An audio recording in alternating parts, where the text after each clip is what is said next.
함께 요한 1, 2, 3서 가운데 하나님 말씀하시는 말씀을 함께 나누기를 원합니다. 첫 번째 요한 1, 2, 3서는 누가 썼을까요? 이름이 요한이니까 요한이 썼겠죠. 그래서 학자마다 의견이 다릅니다. 요한복음 딴 사람 썼고, 요한 1서 딴 사람 썼고, 2서 딴 사람 썼고, 3서 딴 사람 썼고, 4서는 없죠. 요한 계시록 5명 다 따로 썼다. 아니다. 이 중에 얘가 2개 썼고 얘가 3개 썼다. 2명 썼다. 3명 썼다. 많은데 저는 아마도 다 사도 요한이 썼지 않았을까라고 예상합니다. 왜냐하면 그 문체나 필체나 이런 것을 연구해 봤을 때에 공통점이 너무나 많기에 아마도 사도 요한이 썼다라고 사람들이 얘기를 많이 모읍니다. 천국 가서 물어보면 알겠죠. 안 썼을 수도 있습니다. 이건 성경에 안 나와 있기 때문에. 그래서 일단은 사도 요한이 썼다고 많이들 이야기합니다. 사도 요한에 대해서 잠시 설명드리고 또 그 사람이 어떤 사람이었는지 함께 나누길 원합니다. 여러분, 사도 요한은 이 야고보의 형제. 먼저 요한의 이름이 뜻이 뭘까요? 요한의 이름. 우리 요한이 기억나죠? 요한이라는 이름이 무슨 뜻일까요? 저는 예주님입니다. 예수님의 말씀을 준행하라고 그렇게 지어주셨습니다. 요한이라는 이름의 의미가 무슨 뜻일까요? 좋은 성경은 약간 각주도 있고 그럴 텐데, 요한이라는 이름 무슨 뜻일까요? 요한이라는 이름은 은총을 받은 자, 사랑을 받은 자라는 말입니다. 하나님의 은혜를 받은 자, 은총을 받은 자, 사랑을 받은 자. 다윗이랑 똑같은 이름입니다. 하나님의 사랑을 받은 자. 이 요한이라는 사람은 하나님의 은총을 받은 자로서 예수님이랑 사촌지간입니다. 예수님 사촌. 그러니까 요한의 이모가 마리아고 요한의 사촌이 예수님이다. 요한의 형님은 야고보라고 하는데 이 또한 예수님의 사촌이자 요한의 친형이었습니다. 이 요한의 별명이 한 개 있는데 성경에 요한의 별명은 무엇일까요? 요한의 별명 기억나는 게 없으십니까? 이건 알 줄 알았는데 요한의 별명이 한 개 있습니다. 요한의 별명 무엇이 있을까요? 누가 방금 말씀해 주셨는데 요한의 별명 제가 그냥 하겠습니다. 요한은 우레의 아들이라는 별명이 있습니다. 야고보랑 같이 예수님이 자 내가 별명을 지어줄게. 베드로 너는 게바다. 너는 반석이다. 그리고 야고보랑 요한 너네 둘이는 우레의 아들이다 라고 얘기했습니다. 우레의 아들, 천둥의 아들이란 말입니다. 들으니까 어떻습니까? 느낌이 좋은 것 같습니까? 나쁜 것 같습니까? 좋은 별명은 아닌 것 같습니다. 별명을 비칠 때 너는 천둥의 아들이야 이러면 무슨 그죠? 그 소리가 굉장히 크고 시끄럽고 약간 상남자 스타일, 비형 남자, 약간 뭐랄까 욱 잘하고 소리 크게 지르고 약간 상남자 같은, 어쩌면 분노 조절 장애 비슷한 갑자기 욱하고 그런 유의 사람이 형제들이 아마도 다 그랬던 것 같습니다. 그래서 이 우레의 아들이자 예수님의 사촌이자 야고보의 동생이었던 이 요한이 또 다른 별명이 있는데 그것은 사랑의 사도입니다. 사랑의 사도. 그러니까 요한의 인생을 조금 보면 조금 치사하지만 또 상남자이고 싶고 그런 면이 있었던 것 같습니다. 예수님의 가장 사랑받는 자, 은총받는 자, 자기를 3인칭으로 표현하면서 그렇게 얘기하기도 하면서도 어쩔 때는 담대한 그런 사람들. 그래서 그 요한, 우레의 아들이자 사랑의 사도였던 그 요한이 이 요한 1, 2, 3서와 요한 계시록을 비슷한 연대에 썼습니다. 비슷한 연대에 한 예수님 오시고 나서 90년, 즉 예수님 돌아가시고 한 5, 6, 70년 요 상간에 요 책을 다 썼습니다. 요한 1, 2, 3서랑 요한 계시록까지. 그렇다면 이때의 요한은 어떠한 상황이었을까요? 요한이 요한 1, 2, 3서를 쓸 때 요한은 굉장히 핍박을 많이 받는 상황이었습니다. 이것도 학자마다 견해가 다른데 총론은 공통된 의견은 이때 기독교를 믿기가 쉽지는 않았다 라는 것이죠. 요한 그 자체도 여러분, 요한도 도미티안 황제에게 계속 도미티안 황제가 내가 신이라 했거든요. 신의 현현이다. 나는 신의 드러남이다. 그러니까 다 나한테 절하고 나만 섬겨라. 그래서 요한이 그 당시에 살아남은 마지막 사도들이거든요. 마지막 사도. 그래서 요한이 아니다. 믿으면 안 된다. 예수 그리스도가 왕이다. 예수 그리스도가 신의 현현이다. 라고 얘기하자 도미티안이 열받아가지고 잡아가지고 끓는 기름에 담굽니다. 따뜻했겠죠. 우리 사우나 좋아하는 사람들은 좋아했을 건데 기름이 끓으려면 여러분 180도는 이상이 돼야 됩니다. 물보다 더 뜨겁습니다. 어떤 기름이냐에 따라 다르겠지만 여튼 기름에 푹 집었다 놨는데 요한이 안 다쳤어요. 하나도 안 다친 채로 올라와요. 그래서 열받아서 반모섬에 가둡니다. 그래서 그 반모섬에서 쓴 게 요한계시록. 그래서 그 반모섬에서 계속 갇혀 있다가 도미티안 황제가 죽고 도미티안이 내렸던 모든 법령 중에 몇 개가 삭제됨에 따라 요한도 풀려납니다. 요한이 풀려나서 다시 에베소 교회에 와서 에베소 교회에서 목회하다가 죽어요. 요한의 생애 짧게.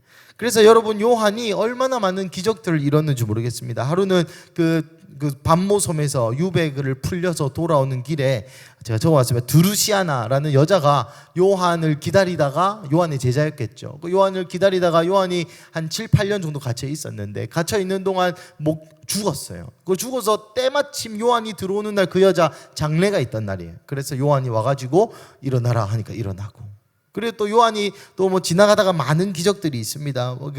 그 당시에 디에나 신전이라고 아데미 신전이라고 에베소서에 있었으니까 아데미 신전에 요한이 시비 거는 겁니다. 그 사람들이 폭동을 일으켜서 요한을 잡아가지고 신전에 아데미 신전에 가둡니다. 그래서 야 너 아데미 신한테 절해 아니면 너 죽여버릴 거야. 그래서 요한이 이렇게 얘기합니다. 야 나는 절할 수 없다. 그렇다면 내기를 하자. 무슨 내기냐? 내가 믿는 그리스도가 참 신이면 내가 기도해서 너희 신전 다 부수겠다. 네가 믿는 아데미가 진짜 신이면 니네 대제사장들 불러가지고 기도해서 우리 성당, 그 당시 교회였겠죠. 우리 성당 에베소에 있는 교회 부숴라. 그래가지고 와가지고 한편에서는 요거 부숴주세요. 한편에서는 요거 부숴주세요 해서 기도를 합니다. 그래가지고 기도해서 누가 이겼을까요? 요한이 이겼겠죠. 그래서 그 성전이 그 신전이 무너지고 그래도 이 당시에 대제관이라는 지금 디에나 신전의 목사가 안 믿어요.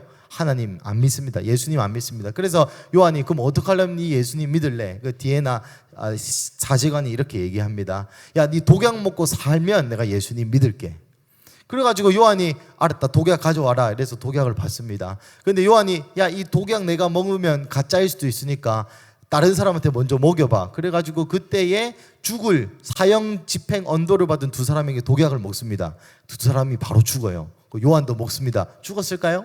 안 죽었죠. 그래도 이 목사가 안 믿습니다. 이 대제관이 안 믿습니다. 그럼 또 어쩌면 믿을래? 야, 이 둘이 살리면 믿을게. 요한이 어떡할까요? 살리는데 바로 살리지 않고 갑자기 겉옷을 딱 벗습니다.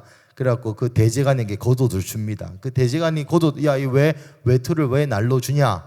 야, 이거 애 시체 덮어봐. 덮어. 야, 니 내 따라해라. 예수님 이름으로 명하노니 일어나라. 예수님 이름으로 명하노니 일어나라. 그래서 일어났을까요? 안 일어났을까요? 일어났습니다. 그래서 이 대제관이 예수님을 믿었다는 그런 이야기들도 이 천주교 설화에 보면 많이 나옵니다. 그처럼 요한은 핍박 가운데서도 기적을 행하면서 끝끝내 교회를 지키고 에베소 교회는 25년, 많게는 35년까지 목회를 했다고 나옵니다. 그 목회하는 교회에게 쓰는 편지가 요한 1, 2, 3, 4다. 그래서 계속 말씀드리자면 그러한 환경 가운데 여러분 생각해 보십시오. 근데 제가 요한입니다. 이때 나이가 한 90살에서 95세 사이 정도 됩니다. 완전 늙으랑 꼬부랑 할아버지가 됐어요. 그런데 그 에베소 교회를 목회하고 있었는데 예수님이 오신 지 60년이 지났습니다. 자, 여러분 이 오늘로부터 60년 전에 무슨 일이 있었을까요? 1960년대 3.15 부정선거 기억납니까? 4.19 혁명 기억납니까? 기억나시는 분도 있으실 거고 부마민주항쟁 기억납니까? 여러분 압니까? 그만소 선생님 잘은 모르죠. 그런 일이 있었다고는 듣지만 잘은 모릅니다. 그러니까 예수님이 돌아가시고 60년 정도 되니까 예수님 돌아가시면서 이렇게 얘기했거든요. 야, 나 곧 온다. 근데 여러분 60년 정도 되니까 안 와요. 그러자 이단들이 출현하기 시작합니다. 배교가 일어나기 시작합니다. 두 가지 배교 이단들이 출현하는데, 첫 번째는 영지주의 배교 이단들이 성행합니다. 영만 괜찮으면 됐다. 육체는 마음대로 살아도 된다. 박옥수 이런 이단들이죠. 구원파 이런. 우리는 영적인 것만, 우리는 영적인 존재니까 영만 좋으면 됐지. 세상에서 열심히 사는 것, 열심히 노력하는 것 아무 의미 없다. 우리는 영적인 체험만 하고 느끼고 방언만 세리하면 천국 간다 라고 얘기하는 이단들이 성행했고, 두 번째, 다시 율법주의로 우리가 회개해야 된다. 예수가 율법을 폐기했다 하고 예수가 진리라 하고 구원이라 하는데 60년이 지나도록 하나님 나라 안 오지 않느냐? 우리 해방 안 됐지 않느냐? 오히려 여러분, 예수님 오시고 나서, 돌아가시고 나서 30-40년 뒤에 이스라엘이라는 나라 자체가 멸망하고 맙니다. 디도 장군에 의해.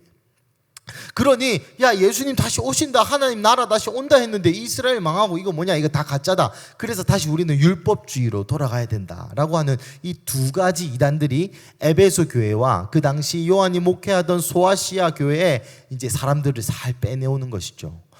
예수님 60년에 전에 죽었는데 아무것도 없지 않느냐? 그럼 다 뻥이다. 그냥 그때 예수님 기적도 많이 일으키고 유명했으니까 사람들이 혹한 거지, 이거 아무것도 아니야 라고 얘기하는 이단들이 생겨나는데, 그 소식을 듣고 요한이 요한 1, 2, 3서를 썼다. 개관이 참 길죠.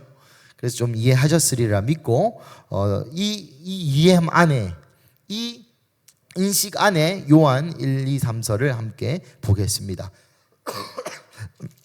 1장 1절에서 2절 함께 읽어보시겠습니다. 1장 1절에서 2절 시작.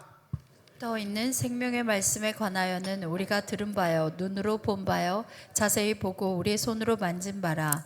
이 생명이 나타내신 바 된지라.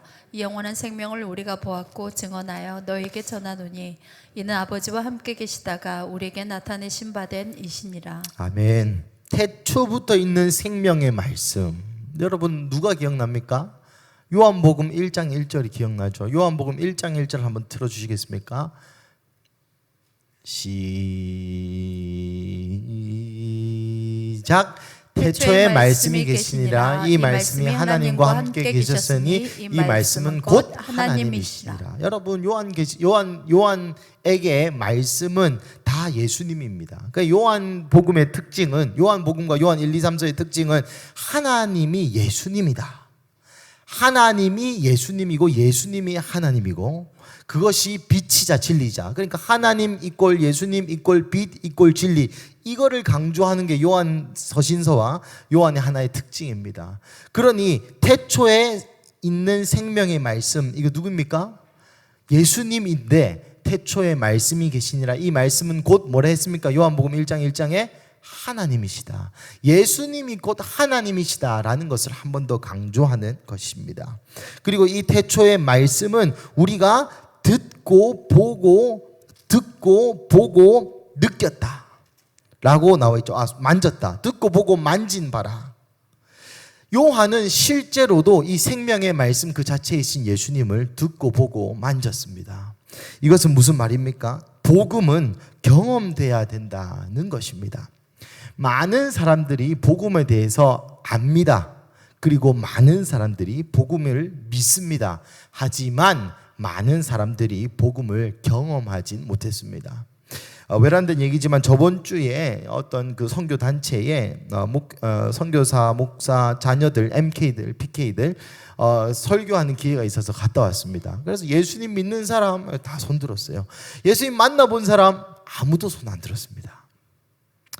이 모태신앙과 오래된 신앙의 이게 특징이죠.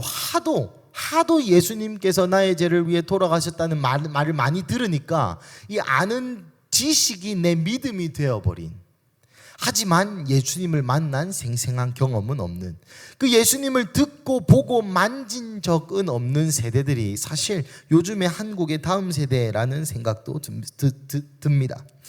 예수님이 2000년 전에 내 죄를 위해 돌아가셨구나 라고 알지만 경험해보지 못한 자들이 너무나도 많다는 것이죠. 엔카운터라고 그러죠. 예수님이랑 만난 경험, 그 경험이 없다는 것입니다.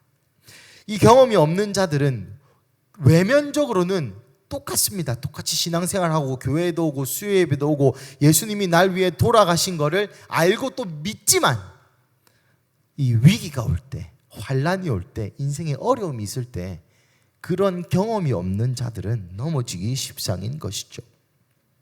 그래서 아는 것과 믿는 것, 나아가 경험하는 것은 다른 것이라는 것을 우리가 먼저 인정해야 됩니다. 그리고 우리의 다음 세대들이 또 내가 혹시 이 설교를 듣는 분들 중에 예수님을 만난 경험, 보고 듣고 만져보지 못했다면 오늘 여러분 예수님을 보고 듣고 만져보시기를 예수님의 이름으로 축복합니다. 그리고 우리의 자녀가, 우리의 다음 세대가 우리가 하도 많이 말해서 그거를 알고 믿는 정도가 아니라 그 사람들도, 그 아이들도 어머니의 하나님이 나의 하나님, 어머니의 예수님이 나의 예수님이 되도록 보고 듣고 만진 바 된 복음이 되기를, 보고 듣고 만진 바 된 생명의 말씀이 되기를 예수님의 이름으로 축복합니다.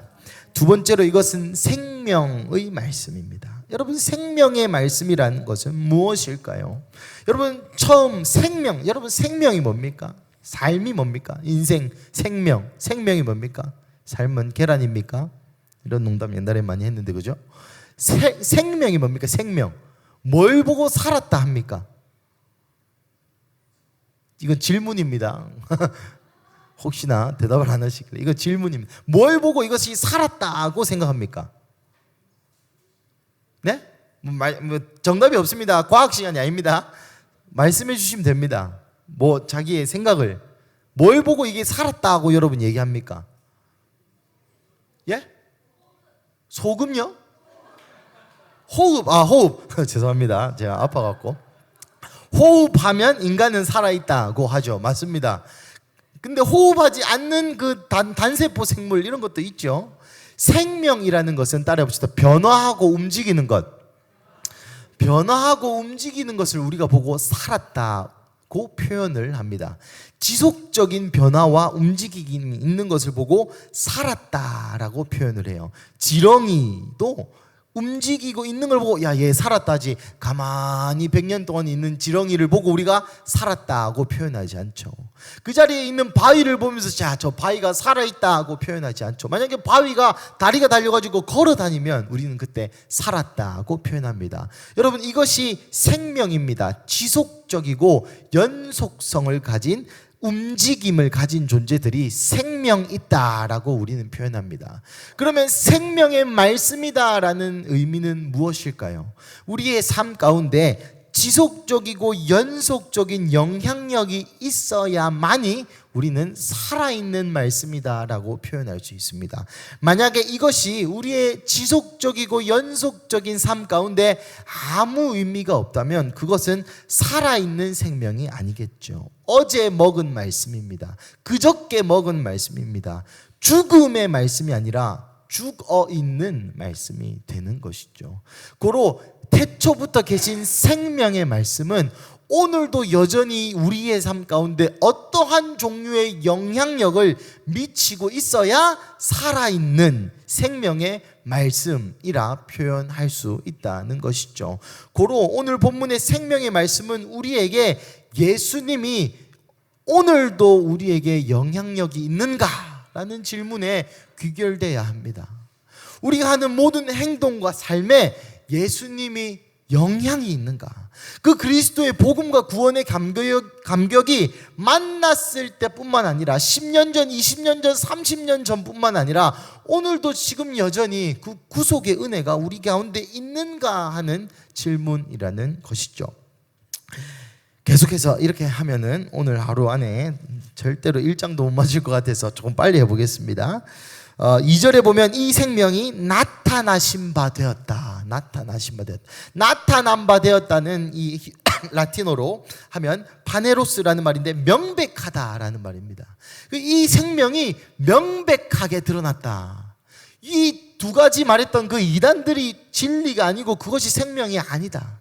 이 말씀, 이 생명의 말씀이 명백하게 드러났다. 그 앞서 말한 그 이단들을 돌려까게 하는 것이죠. 그리고 이것을 읽는 그 교인들에게 이 이단들의 얘기를 듣지 마라. 이 생명만이 명백하게 드러난 진리요. 다른 사람이 얘기하는 것은 이것 외에는 복음이 아니다라고 이야기하고 있습니다. 예수 그리스도가 생명이다.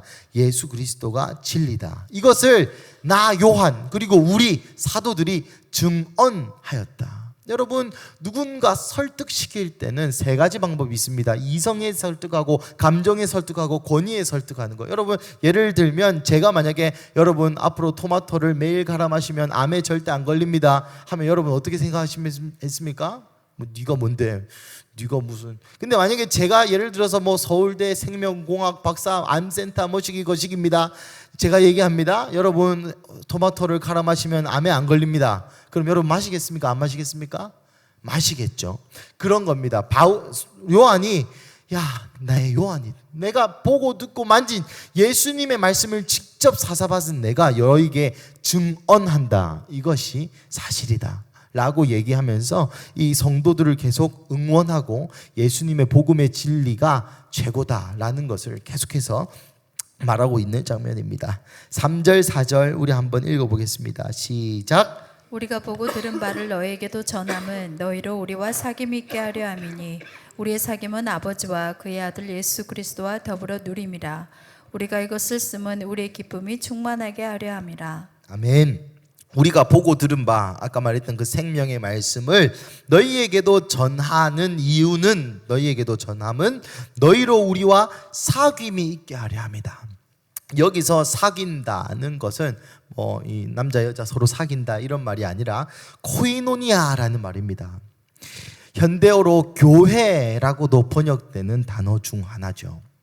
목사님이 자주 말씀하시는 학교, 교는 가르칠 교자를 씁니다. 가르치는 곳, 배우고 가르치는 곳이라 해서 학교라는 말을 씁니다. 하지만 교회는 사귈 교자의 모일 회자입니다. 사귀는 모임의 장소가 교회입니다. 그런 신학적인 정통 아래 우리도 그런 언어를 쓰는 것이죠. 하지만 오늘 성경에서는 그 사귐의 전제, 그 사귐의 근거를 이야기하고 있는데 그것이 무엇입니까?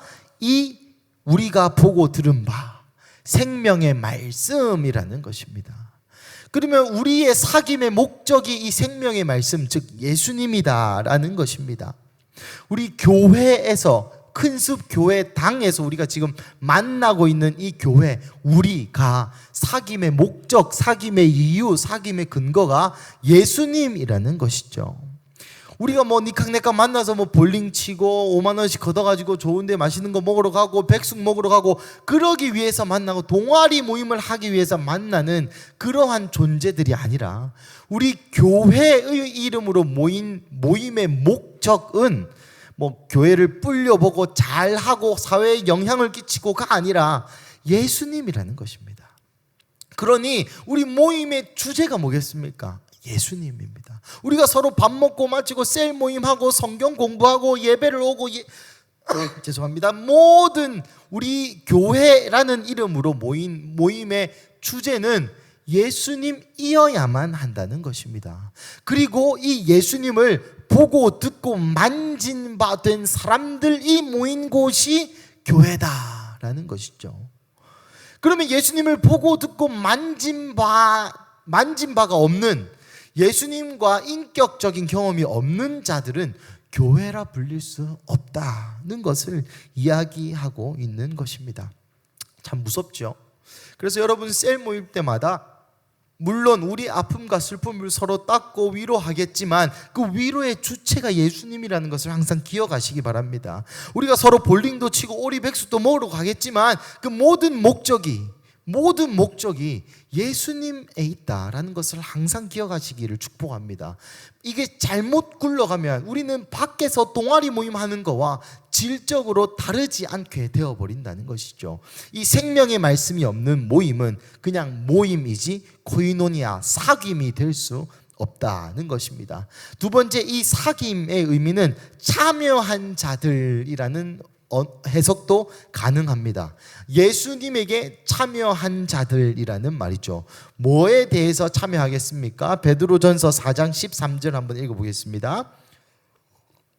시작. 오히려 너희가 그리스도의 고난에 참여하는 것으로 즐거워하라. 이는 그의 영광을 나타내실 때에 너희로 즐거워하고 기뻐하게 하려 함이라. 예, 이 사김은 그리스도의 고난과 영광에 계속 띄어놔 주시고 고난과 영광에 참여한 자들이라는 말입니다. 여기서 참여하다, 그리스도의 고난에 참여하는 것으로 할 때 참여하다도 코이네오, 코이네이테라는 이 여튼 뭐 그걸로 여튼 코이노이니아의 원형을 가지고 있는 동사입니다. 그러니 그리스도의 고난에 참여한 자들, 또 그리스도의 영광에도 참여한 자들이 모인 곳이 교회다라는 것이죠. 우리 좌우에 우리 성도님들을 바라보면서 이렇게 얘기할까요? 그리스도의 고난에 참여한 자여.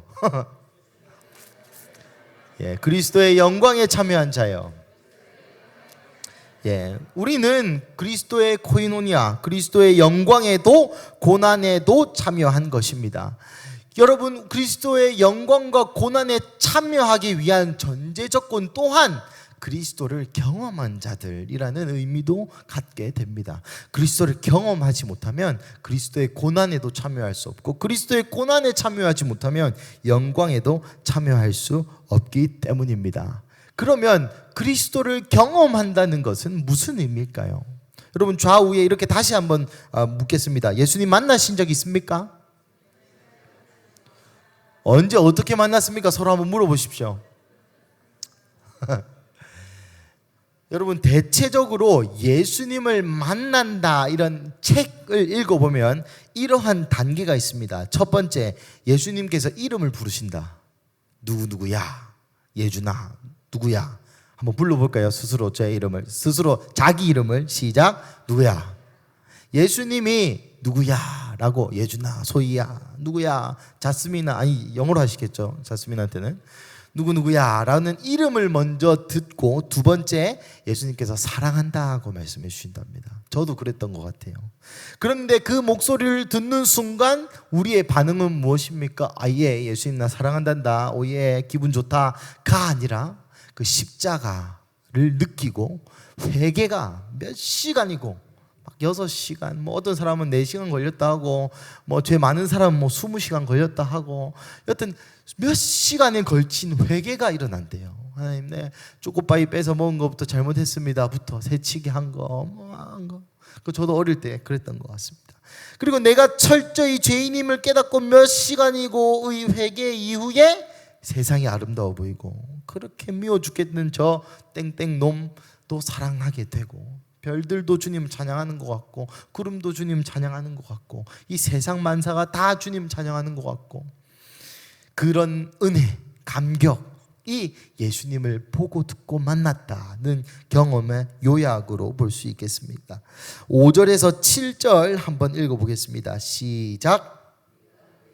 듣고 너에게 전하는 소식은 이것이니 곧 하나님은 빛이시라.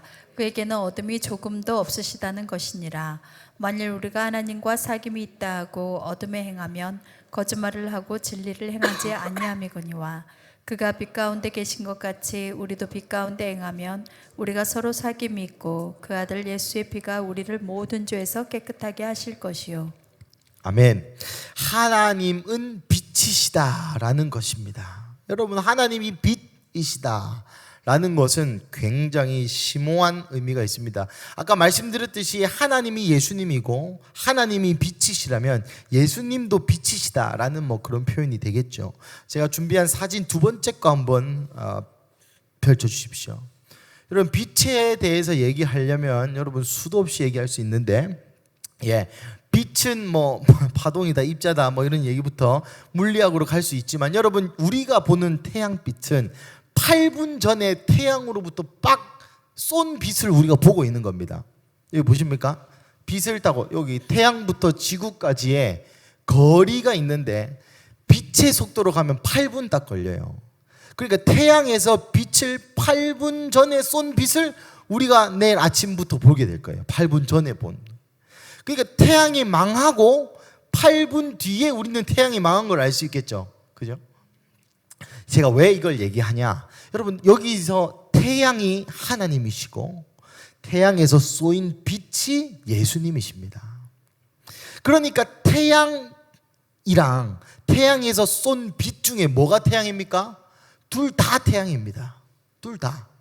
태양에서 쏜 빛이나 태양이나 다 태양이라는 것입니다. 하나님이 인간에게 예수님이라는 모습으로 당신 스스로를 드러내고 있다는 의미입니다. 그러니 하나님은 빛이시다. 히브리서에는 그는 영광의 광채이시다라는 표현을 합니다. 그러니까 하나님의 사랑이라는 태양이 예수님의 십자가라는 것으로 광선이 되어서 우리에게 보이게 되는 것이죠. 그것이 하나님은 빛이시다의 존재적인 설명과 동시에 이 빛과 관련해서 설명이 있죠. 죄송합니다. 하나님은 빛이시라 그에게는 어둠이 조금도 없으시다. 어떠한 흠도 어떠한 죄도 없다. 어떠한 사탄의 유혹도 어떠한 잘못도 없다는 것입니다. 그분이 예수님이십니다. 어떠한 어둠도 없는 그분이 우리를 위하여 어둠의 영향력 아래 들어가셔서 그 어둠의 죄, 어둠의 대가인 죽음을 경험하셔야 됐다는 것을 은근히 이야기하고 있는 것이죠. 여러분 빛과 소금 이런 얘기 많이 하죠. 빛의 사명은 그 빛을 비추는 겁니다. 하나님이 빛이시다라는 것은 하나님이 있는 곳에는 어떠한 죄악도 없고 우리가 그 빛이다라는 것은 하나님께서 준 그 빛을 갖다가 세상에 펼치는 거다라는 의미입니다. 하나님이 우리에게 주신 빛이 무엇입니까? 예수님이죠. 그러니까 우리가 빛과 소금이다 할 때 우리의 빛은 내가 가지는 빛이 아니라 태양에서 쏜 빛, 하나님께서 쏘아주신 그 빛, 예수님을 세상에 비추는 것이 우리의 역할인 것이죠. 그래서 하나님이 빛이시다라는 이 개념은 수천 가지로 설명할 수 있습니다만은 오늘 우리 가운데 말씀하시는 하나님은 내가 예수로 나의 사랑을 너희에게 보이었다. 또 예수가 바로 나다라는 것을 말씀하고 있는 겁니다. 고로 6절에 우리가 이 빛이신 하나님과 행하고 사귐, 즉 참여하는 자, 경험적으로 행동하고 동행하는 자만 이 거짓말을 하고 진리를 행하지 않는 자가 안 될 수 있다. 말이 좀 어렵죠. 6절에 보시면 하나님과 사귐이 있다 하고 어둠에 행하면 거짓말을 하고 진리를 행하지 아니한다 라는 표현입니다. 하나님과 교제하고 사귐이 있고 그것에 참여한다고 말은 하면서 어둠, 즉 죄악에 행하면 우리는 진리를 행하지 않는 것입니다. 예수님을 행하지 않는 것입니다. 즉 진리를 행하지 않는다라는 말은 원어적으로 표현하면 참이 아니다라는 의미고 진짜가 아니다라는 의미고 그리스도인이 아니다라는 의미고 지옥 간다는 의미겠죠. 그리고 7절은 좀 특별합니다. 우리가 빛 가운데 계신 것 같이 우리도 빛 가운데 행하면 우리가 서로 사귐이 있고 그의 아들 예수의 피가 우리를 모든 죄에서 깨끗게 하신다. 여러분 빛 가운데서 계신 것 같이 우리도 빛 가운데서 행하면 먼저는 우리 안에 사귐이 있고 우리가 교회가 될 수 있고 우리 안에 그리스도를 공유할 수 있는 관계가 될 수 있고 둘째 그의 아들 예수의 피가 우리의 모든 죄에서 깨끗게 하실 것이요. 이거 좀 이상하지 않습니까? 빛에 행하면 예수의 피가 우리를 깨끗게 한답니다. 이게 무슨 말입니까? 빛에 안 행해야 안 행한 상태, 즉 구원받지 않는 상태의 사람이 예수님께 나오면 구원을 받아야지 왜 빛 가운데서 행하면 예수의 피가 우리의 모든 죄를 깨끗게 한다고 얘기하는 걸까요? 이것은 두 가지 측면이 있습니다. 첫 번째, 그리스도인이라면 빛 가운데 행해야 된다는 말입니다. 아까 말씀드렸던 저 영지주의자들처럼 빛 가운데 너희가 행한다고 말은 하면서 행동은 개판으로 하면 그거 예수 믿는 자 아니다 라는 것이죠. 두 번째, 죄를 지었을 때 빛 가운데 나와야 한다는 것입니다. 이것은 율법주의를 정면으로 비판하고 있는 것이죠. 율법주의에서는 이렇게 가르칩니다. 내가 율법을 다 행해야만 구원받을 수 있다. 율법을 행하는 것이 빛 가운데 거하는 것이고, 율법을 행하는 것이 구원받을 수 있는 길이다. 그것에 정면적으로 얘기하는 것입니다. 빛 가운데 행해야 구원받는다. 죄 사함이 있다. 네가 비록 그리스도인인데 실수로 죄를 짓고 어둠 가운데 빠졌다 하더라도 그 어둠을 해결할 수 있는 방법은 빛 가운데로 나오는 방법 말고는 없다고 이야기하고 있는 것이죠. 8절에서 10절 한번 읽어보겠습니다. 시작. 만일 우리가 죄가 없다고 말하면 스스로 속이고 또 진리가 우리 속에 있지 아니할 것이요 만일 우리가 우리 죄를 자백하면 그는 미쁘시고 의로우사 우리 죄를 사하시며 우리를 모든 불의에서 깨끗하게 하실 것이요 만일 우리가 범죄하지 아니하였다 하면 하나님을 거짓말하는 이로 만드는 것이니 또한 그의 말씀이 우리 속에 있지 아니하니라. 아멘. 아멘. 여러분, 여기서 죄에 대해서 계속 얘기하는데 먼저 이 8절에서 10절은 다시 율법주의자들에게 얘기하는 장면입니다. 여러분, 먼저 이렇게 물어보고 있습니다. 여러분, 죄가 뭡니까? 죄가 무엇입니까? 도대체가 도둑질하는 거, 또 살인하는 거, 또 친구에게 화내는 거, 뒤통수 한 대 때리는 거 열받으면 그거 다 죄죠, 그죠? 근데 성경이 말하는 죄는 뭘까요? 죄가 뭡니까? 너무 어려운 질문을 죄송합니다. 여러분, 죄가 뭡니까?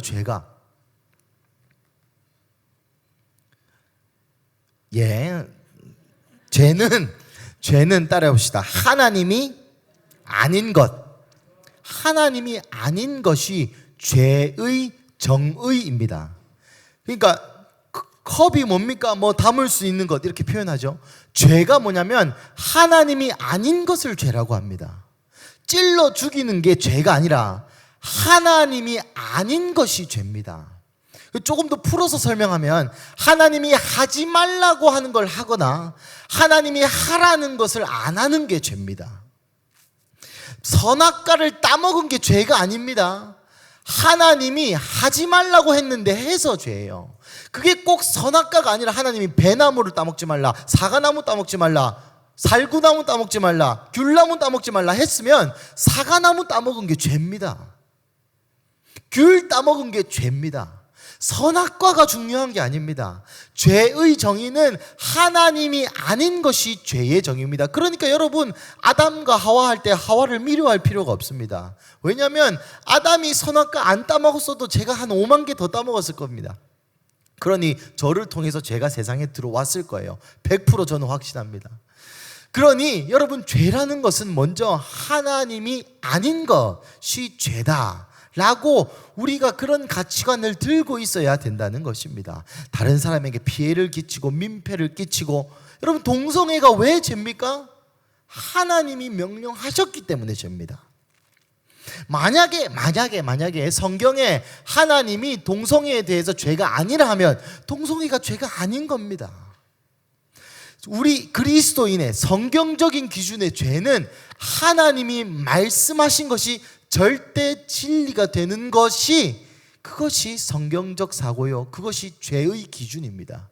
우리 생각에 도덕적인 기준이 아니라, 우리 생각에 사회적인 기준이 아니라, 우리 생각에 그렇게 해야, 이 정도 해야가 죄의 기준이 아니라 성경이, 하나님이 하신 말씀이 죄의 기준인 겁니다. 얼마 전 자스민 전도사님이 청년교회 설교하실 때 이렇게 얘기했습니다. 하나님이 하루는 자기에게 3시간 기도하라 하더랍니다. 그래서 자스민 전도사님이 이렇게 얘기했습니다. 자기는 어제 1시간 기도해서 죄를 지었다고. 하나님이 3시간 기도하라 하면 3시간 기도 안 하는 게, 1시간 기도하는 게 죄입니다. 2시간 기도하는 거 죄입니다. 2시간 50분 기도하는 거 죄입니다.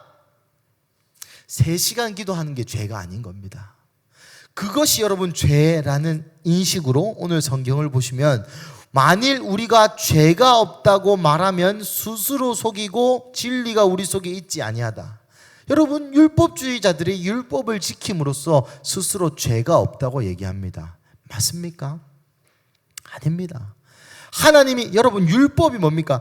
여러분 율법에 대해서 제가 저번에 말씀드렸죠. 짧게 하자면 여러분 율법은 613개가 있습니다. 요즘은 그것도 안 돼서 한 개당 5개씩 늘려가지고 요즘 유대인들은, 정통 유대인들은 3,000개 넘는 율법을 지킵니다. 여러분 율법이 365개의 뭐뭐 하지 마라는 금법이 있고 248개의 뭐뭐 해라는 명법이 있습니다. 248개 중에 제 1계명이 뭔지 아십니까? 여러분 다 아는 말씀입니다. 너는 마음을 다하고 뜻을 다하고 힘을 다하여 내 하나님 여호와를 사랑하라는 것이 248번 중에 1번입니다. 지킬 수 있습니까? 여러분 구원을 이루는, 여러분 613개 이거 다 지키면 예수님 안 믿어도 천국 갈 수 있습니다. 성경적으로는. 그런데 여러분 인간이면서 이 613개 다 지킬 수 있는 사람이 없습니다.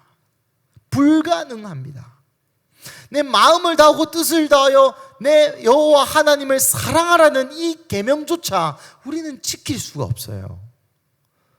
당장에 여러분 주일날 11시 예배 가야 되는데 누가 야 그 11시 안 가면 3억 줄게.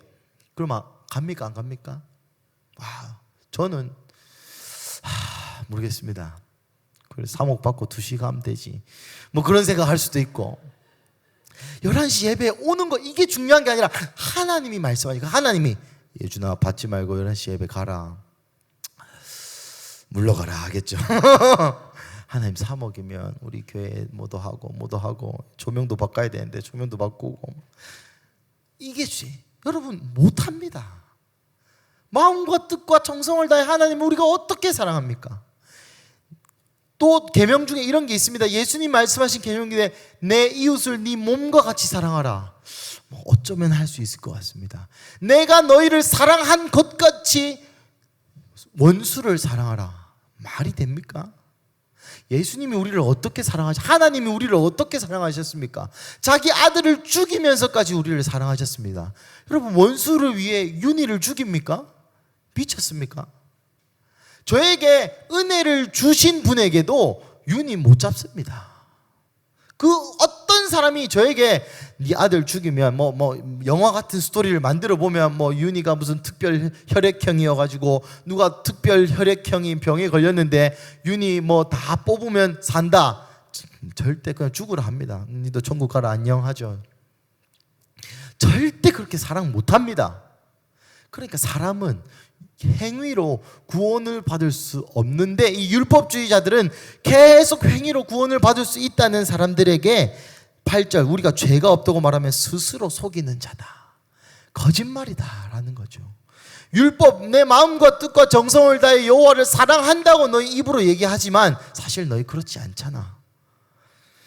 우리가 진리가 우리 속에 있지 않는다. 예수님이 우리 쪽에 있지 않습니다. 왜요? 예수님은 죄인들을 위하여 오셨기 때문입니다.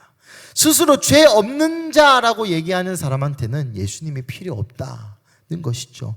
9절 만일 우리가 죄를 자백하면, 여기서 자백하다라는 것은 호무 로고스라는 말로, 로고스 말씀 아시죠? 여기 생명의 말씀할 때 그 말씀, 호무는 같이라는 것입니다. 같이 말하다, 동의한다, 의견을 같이 하다라는 것입니다. 자백하다라는 것은 하나님이 율법으로 쫙 말씀해 놓은 그 죄를 내 인생에 비추어 봤을 때 내 죄인입니다 라고 인정하는 마음을 뜻합니다.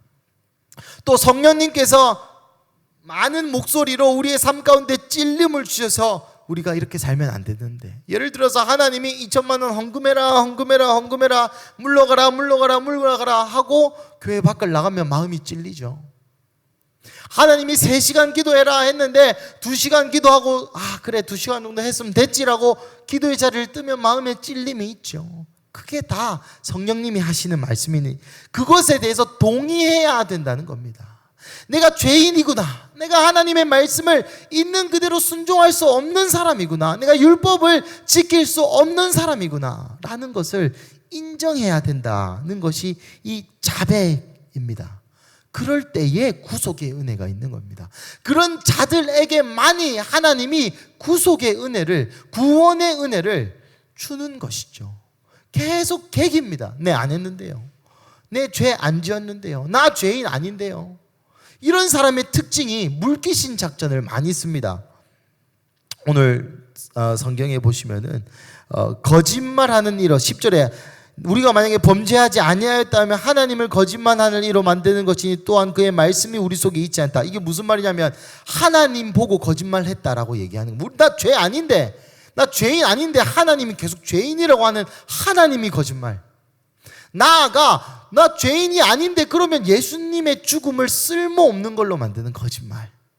우리가 죄를 회개하지 않는다는 것은 야, 죄 있으면 지옥 간다, 죄 있으면 뭐 계속 죄가 니를 뭐 불법적인 것에 문을 열어줘가지고 죄가 계속 니를 괴롭힌다, 그런 1차원적인 의미가 아니라 우리가 죄를 회개하지 않는다는 뜻을 하나님을 모욕한다는 뜻입니다. 우리가 죄를 자백, 인정, 동의하지 않는다는 것은 예수님의 죽음을 아무것도 아니라고 우리의 인생을 통하여 고백한다는 의미라는 것이죠. 우리의 일상에서도 마찬가지입니다. 누가 내 죄를 딱 찌르면 먼저 아닌데요, 나 안 했는데요. 조금 더 가면 쟤도 그러는데요, 왜 나만. 조금 더 가면 다 그런데 이게 뭐가 죄예요. 조금 더 가면 이건 죄 아니에요 라고 하나님과 정면으로 대적하는. 그래서 여러분, 자백하셔야 됩니다. 동의하셔야 됩니다. 내가 죄인이라는 것과 내가 잘못했다는 것을 성경적인 기준에 맞추어 우리의 삶을 항상 조정하셔야 돼요.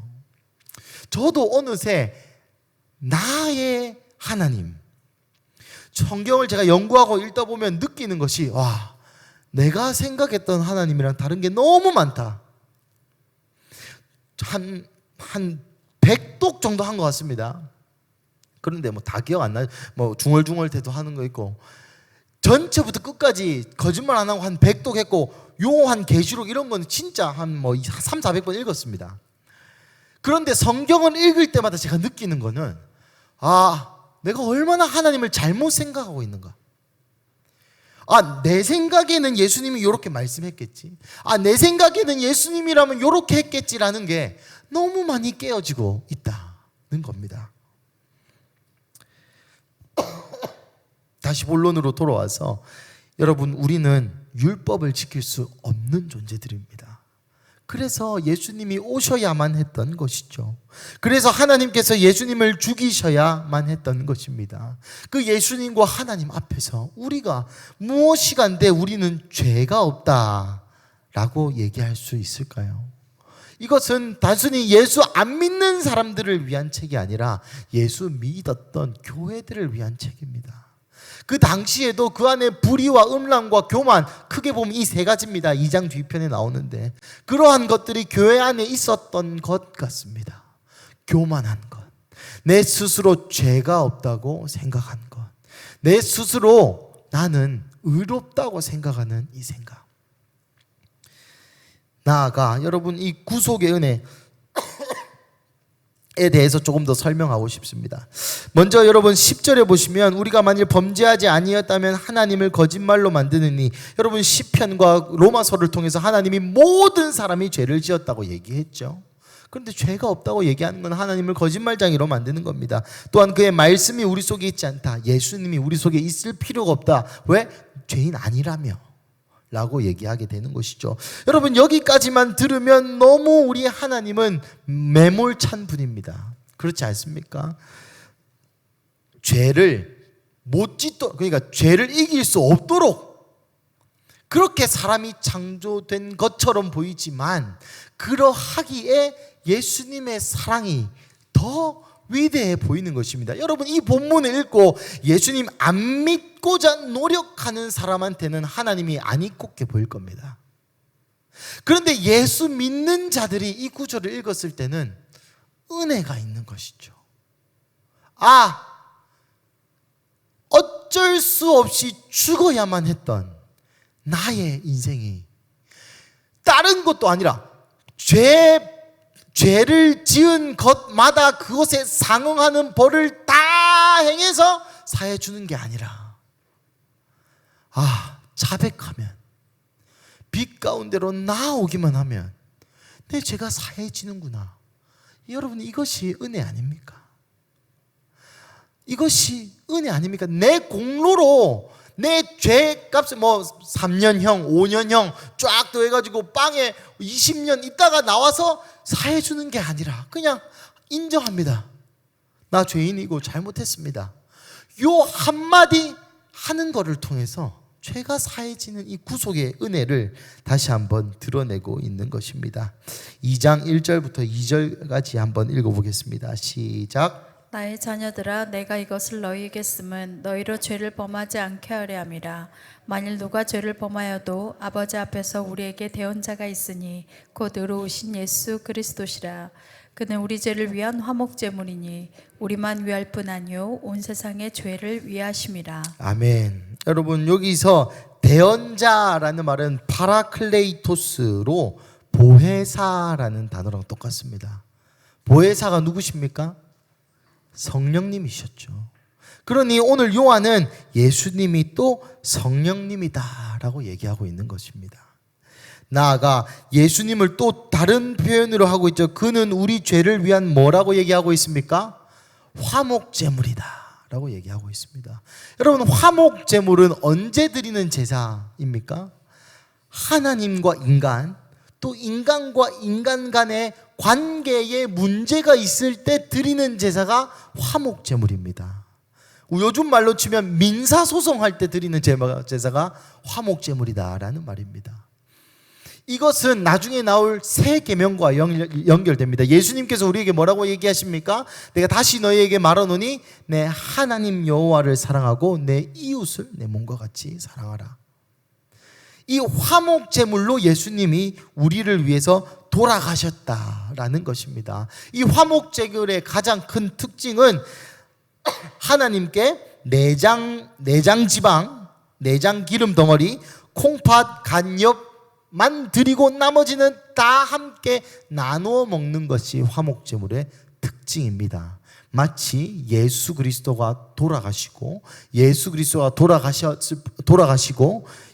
그리스도의 떡, 성찬 우리가 함께 나누는 것처럼, 예수님의 고난과 영광에 참여하는 것처럼 화목제물은 그 세 부분만 하나님께 드리고 다 함께 참여하고 나누는 것이 화목제물의 특징입니다. 무엇입니까? 하나님과의 관계를 위하여 양소들이 죽었고 그 양소를 이웃과 함께 나누어 먹는 것이 화목제물, 이것이 예수님이다라는 것이죠.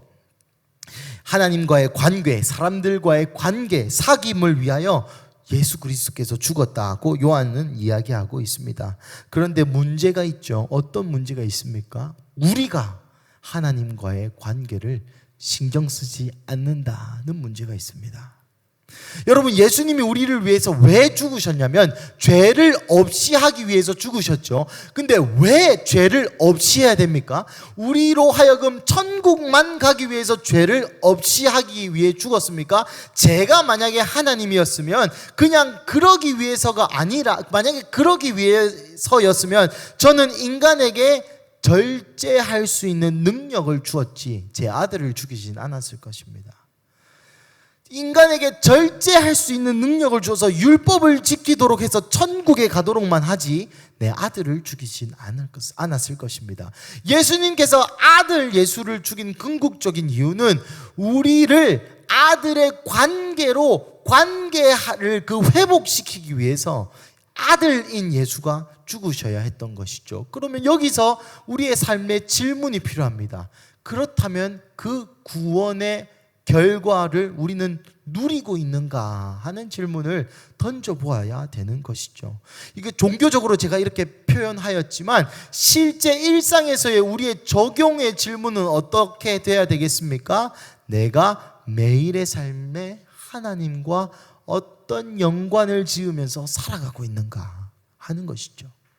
예수님이 그것 때문에 죽었다니까요.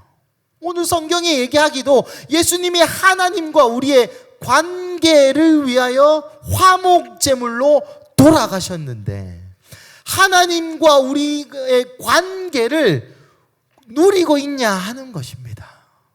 우리의 매일의 삶에 하나님의 임재를 느끼고 하나님의 사랑을 느끼고 천국 위의 것을, 요즘 골로새서 묵상하고 계시죠? 위의 것을 바라보고 천국을 바라보고 천국을 누리고 살라고 예수님이 우리를 위해서 대신 죽어주셨는데 우리는 얼마나 하나님을 일상 가운데 누리고 계시냐 하는 것입니다. 매일의 삶에 하나님이 얼마나 생각이 나고 내가 하는 일이 하나님과 얼마나 상관이 있고 내가 하는 말에, 내가 나눈 대화에 예수님이 얼마나 계시며 내 인생이, 내 사업이, 내 육아가, 내 가정생활이, 내 부부간의 대화가 얼마나 하나님과의 관계를 누리고 있느냐 하는 것입니다. 어쩌면 우리가 아까 말했던 그 율법주의자들처럼 하나님이 그 아들을 보내어 죽으신 이 구속의 사역의 의미를 퇴색시키고 있습니다. 매일의 삶에 하나님이 없다면 마치 예수님의 이 구속의 사역을 나 죄 없이 되고 천당 간다 요 정도의 의미로만 이해한다면 그 예수님의 구속의 사역의 0.1%만, 예수님이 죽으신 이후에 0.1%만 우리는 누리고 있는 것일지도 모르겠습니다. 3절에서 6절 함께 읽어보겠습니다. 시작. 우리가 그의 계명을 지키면 이로써 우리가 그를 아는 줄로 알 것이요 그를 아노라 하고 그의 계명을 지키지 아니하는 자는 거짓말하는 자요 진리가 그 속에 있지 아니하되 누구든지 그의 말씀을 지키는 자는 하나님의 사랑이 참으로 그 속에서 온전하게 되었나니 이로써 우리가 그의 안에 있는 줄을 아노라. 그의 안에 산다고 하는 자는 그가 행하시는 대로 자기도 행할지니라. 아멘. 예, 그의 계명을 지키면 우리는 그를 안다. 여러분, 이것도 뭔가 율법주의자들이 하는 말 같지 않습니까? 계명을 지켜야 그를 안다. 여러분, 이거는 또 다른 의미로, 여러분 여기서 안다는 말은 경험적으로 안다는 것입니다. 제가 김지희를 안다라고 얘기했는데 제 이름이 김지희고 뭐 쇠금자에 먼지자에 뭐 희를 쓰고 이렇게 아는 게 아니고 어렸을 때 제가 뭘 했고 얼마나 달라들었고 또 얼마나 잘해줬고 또 뭐 학창 시절은 어땠고 이런 걸 제가 다 알지 않습니까? 그런 거를 내가 지희를 안다. 또 지희가 얼마나 친절하게 해줬고 또 어떤 어려움이 있었고 어떤 돌파가 있었고 어떤 하나님과 여정이 있었고 이걸 아는 걸 안다라고 표현하는 것입니다. 우리가 하나님의 계명을 지켜야만이 하나님을 안다라는 말은 이 계명이 아까 말했던 그 계명입니까? 하나님을 사랑하고 이웃을 사랑하는 것으로 하나님을 아는 것을 나타낸다라는 말입니다. 아까 말했던 것처럼 예수님을 알지만 개판으로 살면 예수님 믿는 거 아니다라는 말입니다. 여러분, 이것이 그러면 예수님 믿으면 1번부터 100번까지 쫙 적어가지고 요래 살아야 되고 이러면 예수님 믿어, 이 말이 아니라 예수님을 믿는 자들한테 하는 얘기라는 겁니다. 너희가 예수를 알고 믿는다고 말하려면 이런 행함이 있어야 된다. 하나님을 사랑하는 이 계명, 이웃을 사랑하는 이 계명의 실천이 없고서는 너희의 그 신앙이 살아있는 신앙이라 할 수 없다고 마지막으로 2장에 우리 사도 요한께서 말씀하는 것이죠. 예, 이 계명은 아까 말씀드렸듯이 5절에 보면 누구든지 그의 말씀을 지키는 자, 새 계명입니다. 하나님의 사랑이 참으로 구속에 온전하게 되었나니 이로써 우리가 그 안에 있는 줄 아노라. 하나님을 사랑하는 거 보고, 이웃 사랑하는 거 보고, 하나님의 사랑이 거기 있다, 예수가 네 안에 있다 라고 알 수 있다 라고 똑같은 얘기를 계속하는 것이죠. 6절도 마찬가지입니다. 우리가 그 안에 산다고 하는 자는 그가 행하시는 대로 행할지니라. 예수님이 그 안에 산다고 얘기하는 것은 그 안에 예수님이 사니까 예수님이 행하는 대로, 즉 말씀대로, 즉 계명대로 행할 것이다 라고 말하고 있습니다. 우리 예배팀 올라오시고 말씀을 마무리하겠습니다. 여러분, 오늘 요한 1서의 이 서두와 2장 초반까지 우리가 함께 보았는데요. 여러분 읽으면서 어떤 마음이 드십니까?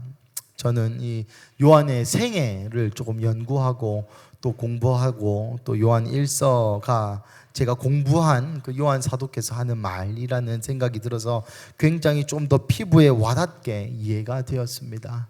사랑하는 가족 여러분, 요한이 99세에 죽었다고 전승에 의하면 요한이 99살쯤 죽었다고 얘기하는데 99살이 될 때까지 이 요한의 어떤 죽음에 대해서 많은 설화들이 있지만 가장 유명한 설화가 요한이 이제 마지막 설교, 주일날 마지막 설교를 하고 지하에 내려가서 그 땅을 사각으로 파서 그 안에 서 있다가 빛이 딱 났는데 그 빛과 함께 사라졌다고 이야기합니다. 그 하나님이, 예수님이 네가 너를 위한 식탁이 준비되었으니 와라 라는 말씀을 하셨고 그 음성을 듣고 빛과 함께 호련히 사라졌다. 그날도 주일이었는데 그날 설교를 누군가의 부축을 받고 예수님을 더 사랑해라 라는 설교를 하고 떠났다는 설화가 있습니다. 여튼 이 요한의 이야기를 듣고 또 이 요한의 어떤 요한 1서를 읽으면서 제 안에 더 집중되었던 것이 바로 이 예수님의 복음에 관한 이야기입니다. 여러분, 예수님의 복음에 대해서 여러분은 어떻게 생각하십니까? 그리고 예수님의 복음이 여러분에게 지금 무슨 의미가 있습니까?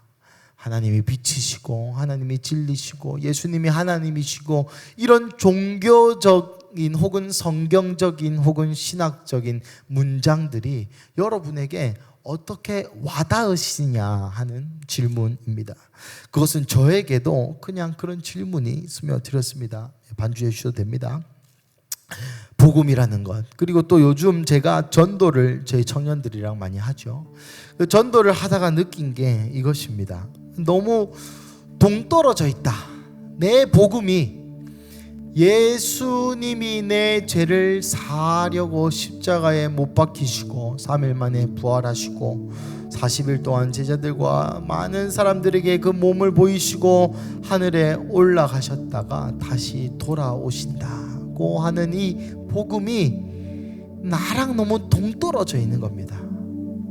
그래서 뭐 전도 관련 책도 좀 읽고 했는데 거기서 한 구절이 좀 마음에 와닿았습니다. 여러분, 우리는 우리가 가지지 못한 것을 줄 수 없습니다.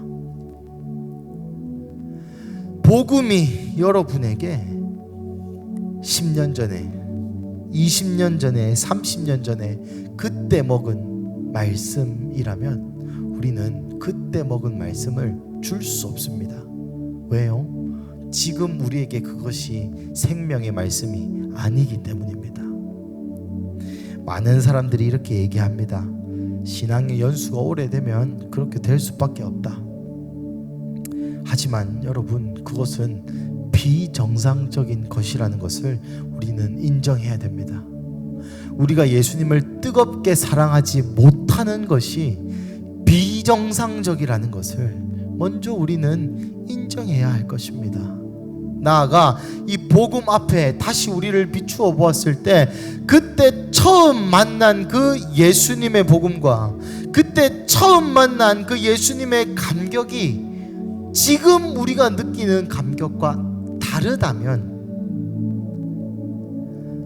우리는 다시 재고해 보아야 합니다.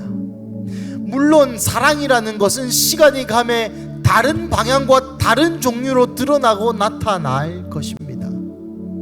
하지만 그런 의미의 달라짐이 아니라 예수 그리스도의 복음이 여전히 우리 안에 감격이 없고 예수 그리스도의 복음이 여전히 우리 마음 안에 어떠한 생명, 즉 살아있고 움직여짐을 느끼지 못한다면 우리는 다시 생각해 보아야 되는 것이죠. 그래서 이 시간 함께 기도하십시다. 이 시간 기도할 때에 이렇게 기도하셨으면 좋겠습니다. 예수님, 내 안에 복음의 감격을 회복시켜 주십시오. 하나님, 이제 우리가 곧 나가서 복음의 전도, 복음을 전해야 하는데 그때 먹은 말씀, 그때 먹은 생명의 말씀, 그때 기억에 좋은 말씀, 하지만 이제 내 마음에는 없어진 그 말씀, 그 복음, 그거 전해보아야 가짜밖에 안 됩니다. 사랑하는 가족 여러분, 다시 한번 이 시간 기도할 때에 하나님 내 마음에, 하나님 나의 심령에 다시 한번 복음의 감격이 있게 하여 주시옵소서. 하나님 내 이름을 부르셨고 나를 사랑한다 하셨고 내 작은 죄까지 도솔하며 회개했던 그때의 예준이가 아니라, 그때의 나가 아니라, 하나님 지금 내게 말씀하셔도 그 감격이 피어오르고 지금 내게 말씀하셔서 그때와 같은 마음으로 회개와 눈물을 흘리며 주님의 십자가 앞에 고백할 수 있는 삶을 살게 하여 달라고 우리 주여 부르짖고 주님 내게 복음의 감격, 그 구원의 기쁨을 회복시켜 주시옵소서라고 함께 기도하시겠습니다. 기도하시겠습니다. 주여